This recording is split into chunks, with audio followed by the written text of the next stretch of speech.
friends, welcome to our channel Doodle Tots. Please like, share and subscribe for more fun videos. We celebrate Children's Day on 14th November every year in India. It is the birthday of Pandit Jawaharlal Nehru, our first Prime Minister.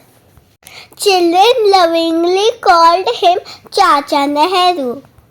On this day, schools organize games, songs and fun activities. It's a day to celebrate the joy of childhood and the spirit of learning. Children's Day reminds us to be kind, helpful and lively. He believed that children are the future of our nation.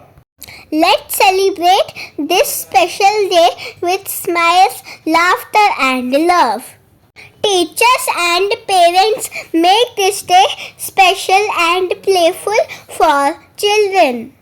Happy Children's Day to all the lovely kids. Thank you for watching this video.